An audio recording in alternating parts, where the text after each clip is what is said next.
Assalamualaikum warahmatullahi wabarakatuh. Saya Muhammad Nuh Ulajmi NIM 12311193020. Dalam matkul etika dakwah, di sini saya akan menjelaskan tentang penarifan jasa dakwah. Setiap apa yang dilakukan, apa yang diusahakan pasti mempunyai tujuan. Adanya tujuan pasti mempunyai niat untuk diusahakan agar tujuan tersebut terlaksanakan, tujuan tersebut tercapai. Di era modern ini, banyaknya media-media massa, banyaknya media internet. Contohnya saja, sekarang adanya YouTube, adanya IG, adanya FB. Maka dari itu, para dai sekarang menjerumus pada berdakwah kepada media, bil multimedia, menggunakan media. Di sini para dai termudahkan oleh media. Maka sebab itu, hal yang lumrah jika para dai terkenal dalam masyarakat. Tanpanya ada media, kita tidak pernah mengenal siapa itu Anwar Zaid, siapa itu Adi Hidayat, dan siapa itu Hanan Ataki. Seiring berkembangnya zaman dan berjalannya waktu, maka lambat laut persoalan biaya dai atau penarifan dakwah akan sangat mahal. Beberapa ustadz ternama jika diundang oleh masyarakat, maka bayarnya ditentukan hingga mencapai jutaan, bahkan puluhan juta. Harga, contohnya saja, harga teh lebih mahal daripada harga tiap. Padahal itu sama. Jika ustadz tidak terkenal, maka biaya tarifnya sangat murah. Akan tetapi jika sudah terkenal, jika sudah mempunyai nama, maka biaya tarifnya sangat mahal.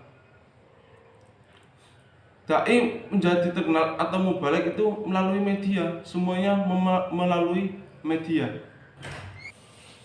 Ada suatu kisah seorang ustadz yang mana beliau diminta untuk ceramah di salah satu tempat. Lalu beliau meminta tawar menawar upahnya seperti barang yang ditawarkan. Jika disetujui, maka ceramah itu dilaksanakan. Jikalau tidak disetujui, maka beliau menyarankan mencari ustadz yang lain.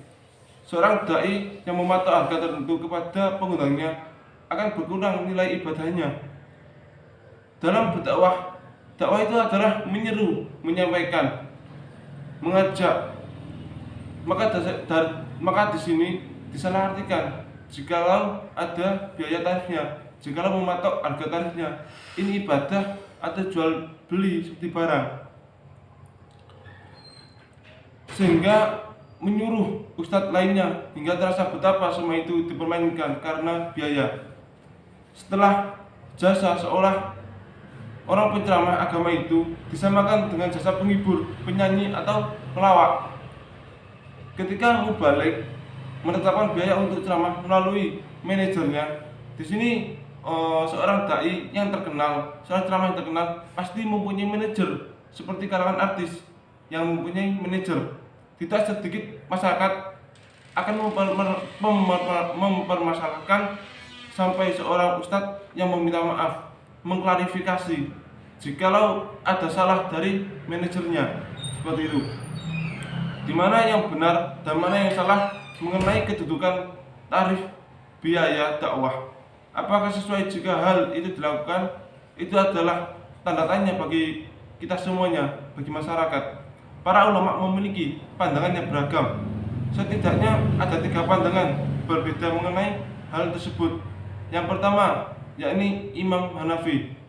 Imam Hanafi mengharamkan adanya biaya tarif. Imam Syafi'i membolehkan adanya tarif atau imbalan dalam berdakwah, baik ada perjanjian sebelumnya ataupun tidak. Yang ketiga adalah Al-Hasan Al-Basri.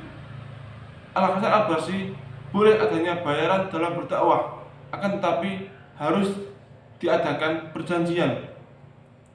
Ulama mempunyai pandangan tersendiri bukan tanpa argumentasi, sebab ini dikarenakan argumen perbedaan sudah tersedia dari sumber ajaran Islam. Beberapa argumentasi tersebut terdiri atas dua kelompok, yakni kelompok pro dan kontra terhadap penarikan biaya dalam berdakwah. Yang pertama adalah pendapat kelompok pro dalam penarikan biaya dakwah. Yang pertama ini pendapat kelompok pro dalam penarikan biaya dakwah. Para ustadz membolehkan pengambilan upah terhadap pekerjaan dakwah menyebarkan syariat Allah.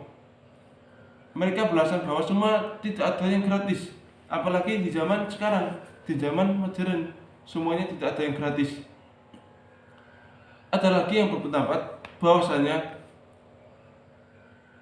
diperbolehkan karena apa? Karena dai mempunyai tanggungan, dai itu bertanggung jawab atas keluarganya untuk membiayai keluarganya. Maka dari itu, dengan situasi ini, para ulama memberikan fatwa boleh mengambil upah atau gaji dari pelaksanaan mengerjakan Al-Quran dengan ilmu agama atau menyebarluaskan ajaran Islam. Malah sebagai dari mereka mengatakan bahwa mengambil biaya atau upah dalam pekerjaan Al-Quran, ilmu agama, menyebarkan syariat Allah adalah wajib bagi para pemelihara ilmu agama. Pada dasarnya dalam hukum Islam, seorang yang mengajarkan Al-Quran dan mengamalkan ilmu-ilmu yang bermanfaat berhak mendapat upah atau jasanya dengan keringatnya, dengan usahanya, sebagai bentuk apresiasi seorang dai. Negara-negara yang mayoritas Islam seperti Arab Saudi, Madinah, dan sebagainya, para guru, para ustadz, para kiai, para ulama di sana digaji, ditanggung oleh negara-negara karena negara mendapatkan dana untuk memberikan gaji mereka dari Baitul Mal tersebut, dari uang zakat. Beda dengan negara non-Islam. Negara non-Islam sama sekali tidak memberikan hal untuk menggaji. Mereka usaha sendirinya melalui pribadi, seperti di Indonesia. Kita membiayai sendiri, seperti kuliah tidak ada yang gratis di Indonesia, cuman ada bantuan dari pemerintah seperti itu, tapi tidak keseluruhan. Selanjutnya yakni yang kedua, argumentasi kontra dalam tarif berdakwah. Yang kedua, argumentasi dalam kontra penarifan dakwah. Argumen-argumen syar'i digunakan oleh pihak yang menetapkan haram bagi dai menerima imbalan atau upah dalam berdakwah, meminta tarif, menetapkan tarifnya sendiri dalam berdakwah. Dalam surat Yusuf yang artinya, dan aku sekali-kali tidak meminta upah kepadamu atas ajaran-ajaran itu. Upahku tidak lain hanyalah dari Allah Subhanahu wa Ta'ala, Allah semesta alam. Surat Yusuf ayat 72. Jika kamu berpaling dari perintahku, aku tidak meminta upah sedikit pun daripadamu. Di sini mengharamkan, tidak memperbolehkan mematok harga dalam berdakwah di jalan Allah Subhanahu wa Ta'ala. Budaya lokal memiliki suatu kearifan yang sangat kental yang turun temurun dari nenek moyang. Maka dari itu seorang dai harus bisa memposisikan dirinya sebagai para dai, sebagai mubalik, sebagai pendakwah.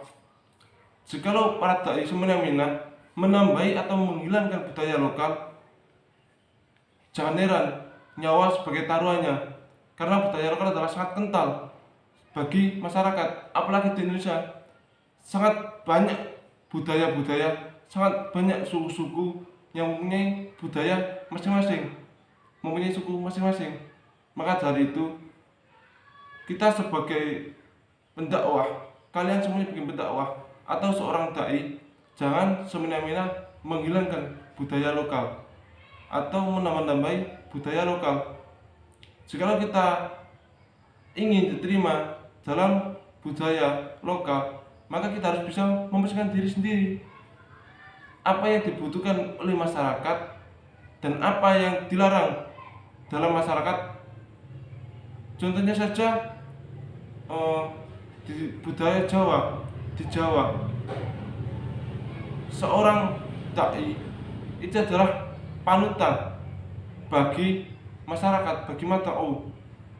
Jikalau para dai sudah melakukan hal yang buruk, yang tidak patut dicontoh, maka mungkin saja para dai itu tidak dipercaya lagi oleh masyarakat, tidak hanya di Jawa, di seluruh Indonesia.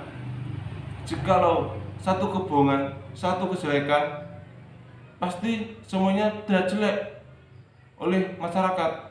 Maka dari itu, jikalau sudah menetapkan diri sebagai pendakwah, sebagai para dai, maka itu adalah tantangan sendiri para dai. Jangan sampai kita melakukan kesalahan. Jangan sampai para dai melakukan kesalahan kecil maupun besar. Satu kesalahan bisa menghapus semua kebenaran apa yang disampaikan. Maka dari itu, berhati-hatilah untuk berdakwah.